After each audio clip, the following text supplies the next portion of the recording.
Welcome to the place of rest, where our aim is to give you language that helps you displace the growing confusion, chaos, and dis-ease of our times. My name is Jonathan Boyce, and it's my pleasure to bring to you today's episode. Virginia and I discuss the impact of the R.E.S.T and Recover America Gala and how core values guide our actions. We hope you enjoy today's conversation. Virginia, can you believe it's been over a month since the first annual R.E.S.T and Recover America Gala? No, I cannot. Thank you for asking. I cannot believe it. It was just a remarkable day in the chapter. It's one of the many chapters of R.E.S.T, but it was a most memorable one. I'll say that much. Yes, it was very memorable. And I'm so grateful that I had the opportunity to be there and to be a part in the event, but also in everything that we do for the first responders with the program. Well, one of the things people don't realize is we have an executive East Coast team, and you and Amanda are it. And I want to thank you so much for not only coming multiple times a year to work here in our West Coast office, but we look forward to supporting all your efforts in the East Coast as well. And this is significant for many reasons. And that is that, as you well know, Jonathan, and our listening audience does not know, but I'm very, very highly invested in shaping the character and conscience of the next generation. I care deeply about the challenges, not just that we're facing, but the kind of world we're leaving behind for the next generation. So one of the most successful leaders of the Boys and Girls Club in Philadelphia, of all places, the birth certificate of America was signed there, right? So America was launched, but I'm very involved in supporting their efforts in helping the kids in the inner cities to rest and to learn the disciplines of rest. It's a transformative experience. Instead of working with people middle age and later, even in a college, right? Most of our demographic are college students up to 51, I think 52. But it's an amazing thing to have an opportunity to sow seeds at a far younger age, right? In the earlier developmental years. I'm glad you brought up the Boys and Girls Club because they sent you a really special gift for the event. It was amazing. And it was quite stunning. Yeah. It was the talk of the event.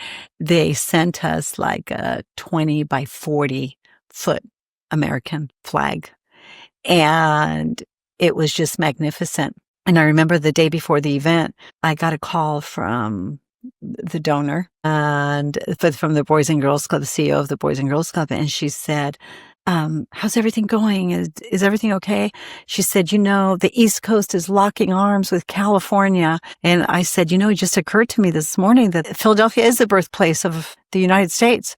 And I said, I know it looks scary from over there, but the death warrant of America will not be signed by California going down in flames. So I want you to know that we're in the fight. And she said, I know. That's why we had to send you a flag.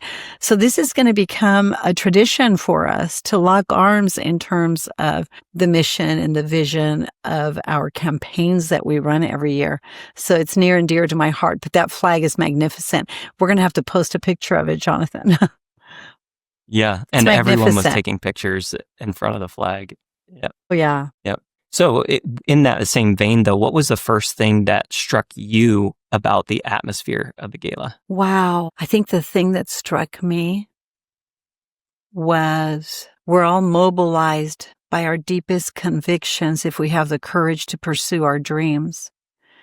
Because I think nothing is closer to my heart than healing the hemorrhaging heart of this nation, and certainly the confusion, chaos, and dis-ease of a generation. That's why we do what we do. To that end, we labor.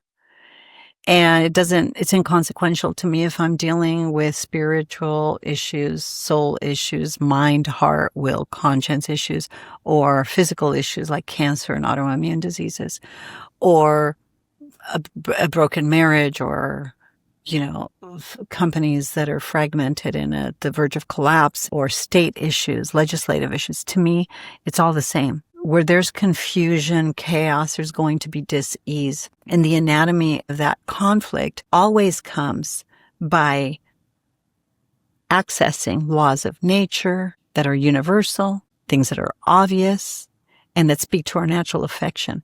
So as you well know and understand it better than anybody, we have a matrix that we follow like a template. So it doesn't matter what kind of confusion, chaos, and disease we're facing or we deal with. We have professionals, licensed professionals, and of course in a variety of different fields.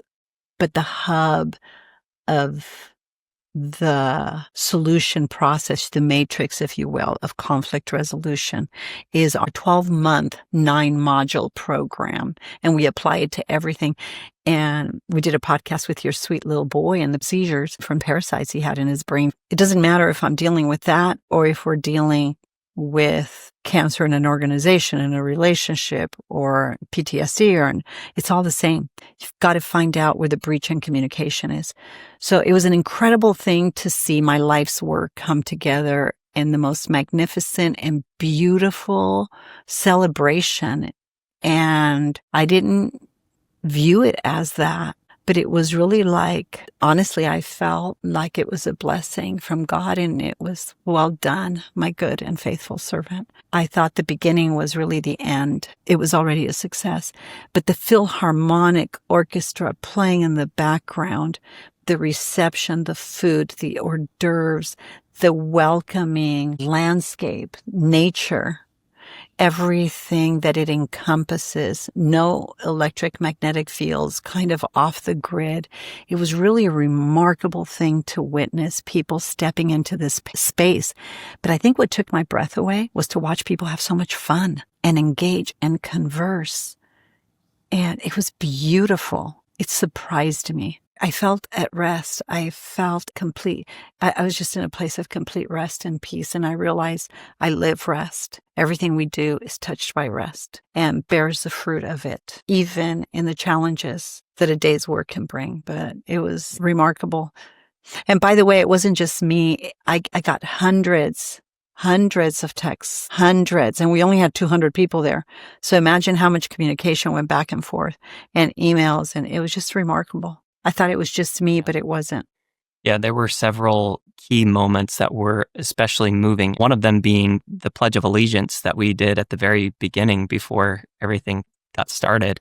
But what about for you? What was one key takeaway or aha moment that resonated deeply with our movement's heart? That it's compelling to anybody with a pulse because of our shared human condition. It's perilous. It's riddled with confusion, chaos, and dis-ease. And I think the spine of our program, and certainly the invitation to rest, is a universal need to survive and to thrive and to heal and to recover.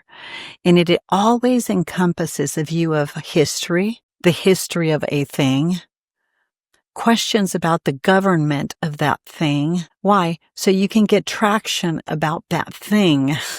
Whatever it is, you have to reconcile. And case in point, when you go to the doctors, what do? They take your history.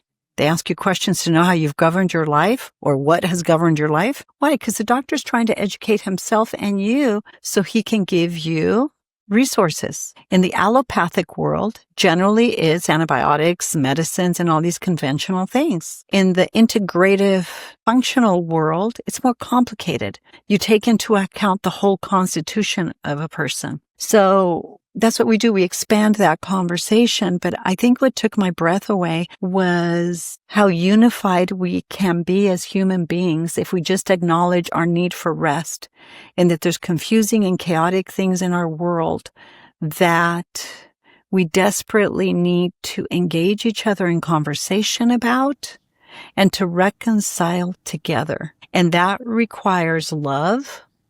It's just going to require love. That means everything you think you need to do and you need to say and you need to be, that you're willing to close your mouth, open your ears, and listen with your heart a minute and have the strength and courage to ask questions. That means that's what it is to love, is to put the essence and what's sacred about what another person is ahead of the points and the statements you need to make, and to be curious. It doesn't mean be a doormat, but it also means don't be a bulldozer. Just stop and listen, ask questions. That's not consent. That's not compliance. But you can give somebody the dignity of asking them a question. And if they insult you in the process of answering that question, you can gently remind them that you really care what they think about and you're trying to wrap your mind around what they're trying to say. That's what it is to love. And then show up to those conversations with integrity. That means be cognizant of how you're showing up for those things. Are you whole? Are you angry? Are you judgmental? You're complaining about what the left is doing or what the right is doing.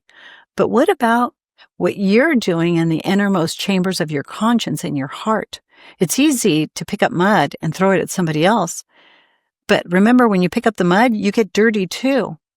And I think we don't have to use mud. We have the beauty of words, the palette of words, and we don't have to stoop. So that was an amazing thing for me to witness and see about that. And then not losing sight of what's sacred. In all of those three topics, I think we didn't lose track of things that are sacred that unified us. And the entire event from top to bottom, side to side, I think people felt loved. They felt really respected in everything that was said. And yet we made no compromise about the things that are going to advance life, which are these principles of rest that sadly today can be really controversial. But I think it was a remarkable thing to see 200 people unified, and the servers couldn't stop talking about it. It was just the most remarkable thing. And I think it brought me joy to see that a beautiful opportunity lies before us as we launch a national R.E.S.T campaign. And it's an invitation to displace confusion, chaos, and dis-ease, first within ourselves, and then in all these different spheres of influence that we have. But I think I felt incredible hope. Yeah, it wasn't just an event and it wasn't just a party, although some of the feedback that you got was kind of like, it seemed like it was a party just for me, right? But really what it was a major launching step. So what was one of the most concrete outcomes that helped move the movement forward in tangible ways? I think it's I think it's our commitment, all of our commitment as a team and as a staff, because I have to tell you, the team, the staff, the volunteers, they were beyond remarkable, beyond anything I ever imagined. I couldn't even believe how the team came together. But honestly, I think it's working from our deepest core values as a company, which is love, integrity, not losing sight of the things that are sacred. And I think it just honestly manifested in messaging and narratives and stories. As a matter of fact, we have a little clip that we're going to send you and you can put on the social media whenever you see fit. But it was just phenomenal. Really, it's our core values. And I would encourage everyone listening, you got to decide what your core values are before you show up to something. And anytime your core values are, and I'm talking about as individuals, right? But if you have a marriage, if you have a family, if you have a company, if you have an organization, if you're a district attorney, we had a lot of political people there as well, from both sides, by the way. But you got to decide what your convictions are, your deepest convictions and your values. Ours are, like I said, our love, integrity, and the things that are sacred. Because when you know what your values are, no matter what you do, you're going to operate from that place. And the seed of the ideas that inform those values are the spine of your organization. And in that respect, I'm going to be honest, I think we have a spine of steel. That's why the event was so enormously successful. Given our measure of ignorance, we really didn't know what we were doing. So how does someone figure out what their core values are? That's a great question. I think you have to identify that quiet, still voice that said, psst, psst, over here. For me, I've spoken about this quite a bit in past podcasts. And there's many ways, but we're told that God had foreknowledge of us before the beginning of time. And he knows us by name. And he knows every single hair in our head. He's got him numbered. And I think there's evidence of that promise in our everyday life. So I would encourage everyone right now to draw a horizontal timeline and put 0, conception. and then put their current age, divide it in half, and divide that half in quarters. In other words, break down that timeline in seasons, maybe every 3 years or whatever it comes at your life. But it's really significant if you're 60 years old that you divide that timeline in half. So it's 30. And divide the 30 in 15, and the 15 in 7.5, and 7.5 in half, and so forth. The reason is that nothing is random. And if you can manage to do that in your life, you can go to one of our lectures and one of our podcasts, and you will see that quiet, still voice that you heard in your life was not random or happenstance. But not only is it consistent with interesting narratives that you've experienced in your life, but you will be shocked at the consequence. You will be shocked how they will inform you as to the consequence of many experiences that your parents had and your grandparents, where they lived, what they were thinking, what they were doing. So that's a beautiful question. It's woven into the tapestry of who we are, and there's a quiet, still voice that informs us. And I would begin to engage that voice and ask questions and journal while you're doing it, because you'll be surprised. One of the teachings of ancient times, and I love to read philosophy and theology and history and all of that. And I've read the Quran, not all of it, but about 3/4 of it. But I'm always captivated by the story of Jesus, because he invites us to rest, and he invites us to examine the foundations that shape our life. That's why there's so much talk of genealogy and locations and places and months, times, years, dates. These things are very well documented, and there's some geniuses that now with technology that developed algorithms to even prove the merit of what I'm saying. But the things that you think are random in your life are not. He says, I knew you, I formed you, I called you by name. And if you stop and do what I'm inviting you to do, you're going to hear echoes of that conversation, and they will inform your convictions. For me, pertaining to rest, I realize if we don't understand forgiveness of ourselves and others, we'll never have peace. We'll never love. We'll never love well. And if we don't love well, we'll never have peace. There'll always be a hole in our heart. And if we don't have peace, we'll never have rest. So I reasoned rest because people told me when they came into my presence and they worked with me for any period of time that they never wanted to leave because they felt at peace, they felt safe, but they felt rest. And that was the word that kept coming up. So I thought, well, that's what I'm doing. I better think about why I do that, how I do that, where that began. And that's where my core values came from. It took me years to decide what my core values are, because I didn't understand what I just explained to you. I think it's instrumental to understand the convictions that motivate us.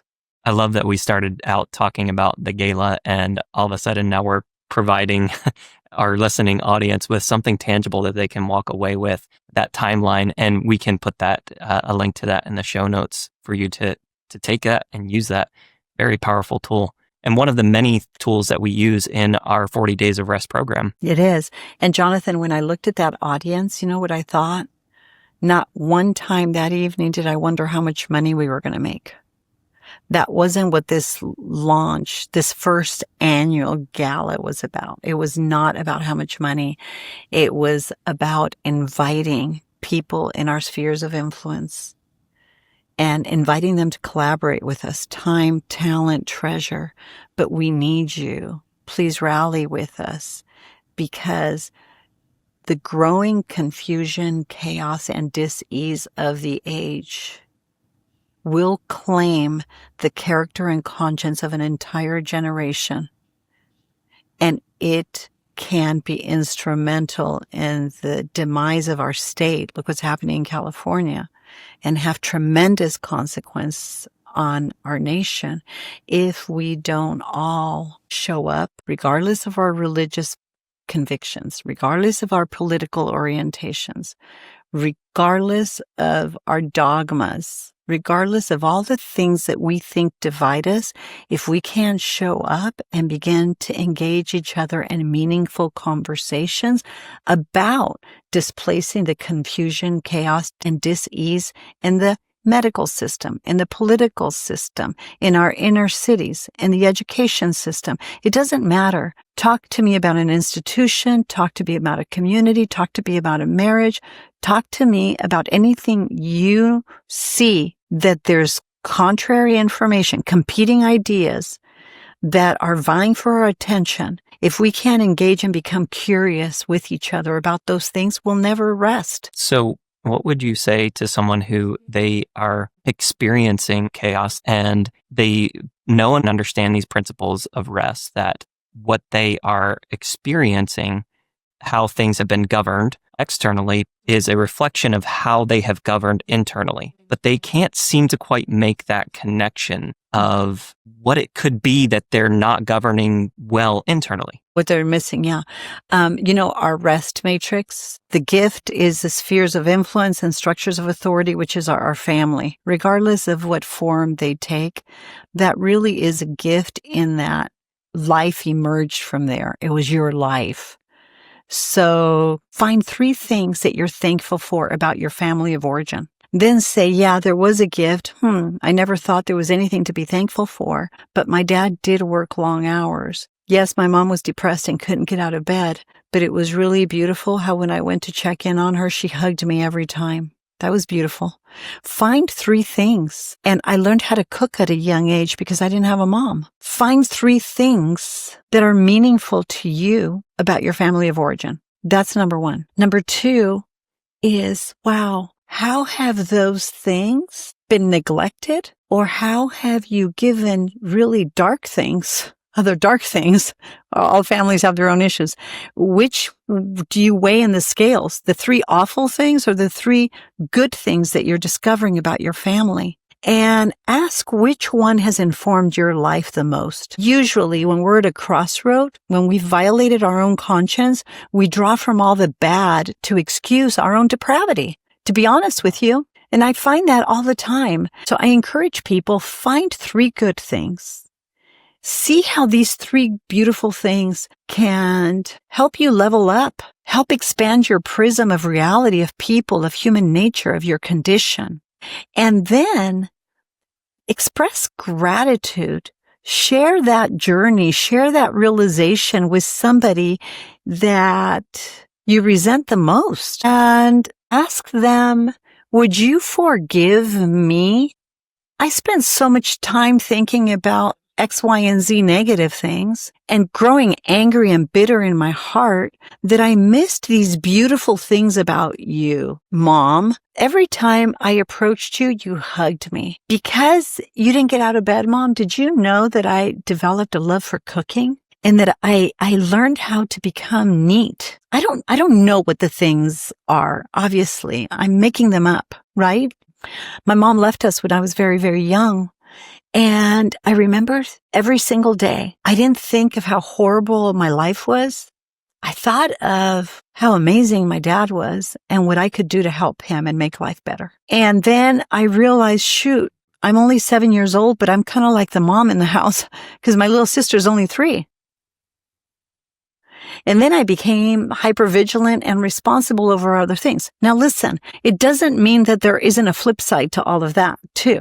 Okay, for sure. But I look at my life with so much gratitude, Jonathan, and praise. And of course I cry like everybody else cries. But I choose to look at all the beautiful things that informed the character and conscience that shaped me and the role that both my mother and my father, who was a giant in my life, had. Imperfect giant, but he was a giant, in shaping the ideas that informed my life's work. And then when I become too cocky about who I am and what they did or who they were, I'm reminded of my grandparents and their parents and their parents, how they immigrated from France, from Italy, from Spain, Germany, and the pilgrimage they took to South America. And the consequence that that has had in shaping my deepest convictions about thinking not just of myself, but the world around me. And all of a sudden, I'm overwhelmed with clarity about so many little things and so many big things. And then I'm reminded of that quiet, still voice that said, psst, psst, over here. And that was the voice of God saying, I will make beauty out of those ashes. And you're going to really understand why you invite people to rest and why you have the credibility to do so, because I've woven that into the anatomy of your very soul. So I guess it's choosing to find things that you're grateful for, celebrating those things, and going to people that have significantly injured or afflicted you in one way or another, and asking them to forgive you for the root of bitterness that has grown in your heart. Rest is about reflecting on the conflict, the confusion, chaos, and disease within myself first, because I'm the primary agent that governs, not anything around me. Through the program that we've been doing for the first responders over the last year, we've really refined the core messages of REST. And I'm really looking forward to the next set of episodes that we have lined up, because we're going to start looking again at some of the foundations and the core framework of REST to help our audience understand it. Maybe new people who are coming to the table. Maybe some first responders, their families who are showing up for the conversation. So I'm really excited to revisit these in the next coming weeks and really looking forward to it. And Jonathan, I want to thank you for closing on this note, because we're getting ready to close out 5 years of the podcast. And the only reason we initially launched this podcast was for my clients and the people that we're working with, to reinforce these principles, these values, and give them many different platforms and disciplines to apply them. Live REST. And to live REST. Yeah, to develop a living REST program. But I know we're heading for some different things come January 1st, 2026.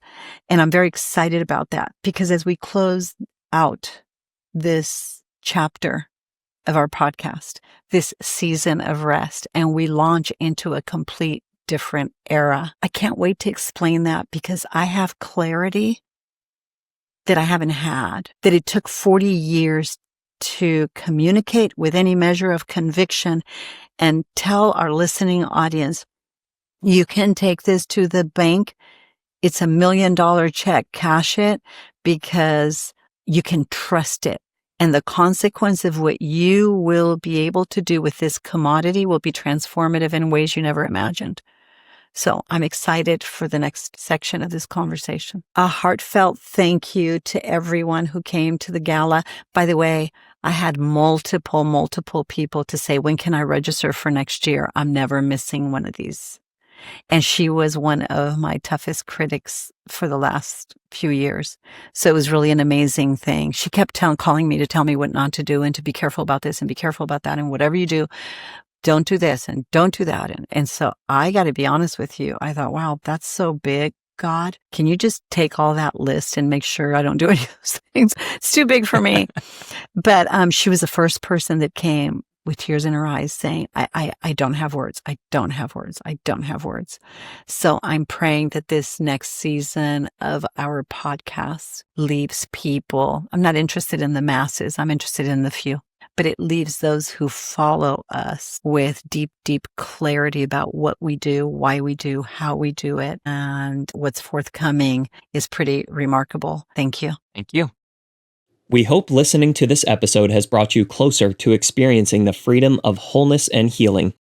If you have questions or comments about today's episode, or for updates about REST, please visit our Instagram or Facebook at The Place of REST. If you would like more information about Virginia, or to support and join the cause of REST, please go to theplaceofrest.com/donate or call 949-289-5935. Thank you for listening to Rest with Virginia Dixon. We'll see you next week.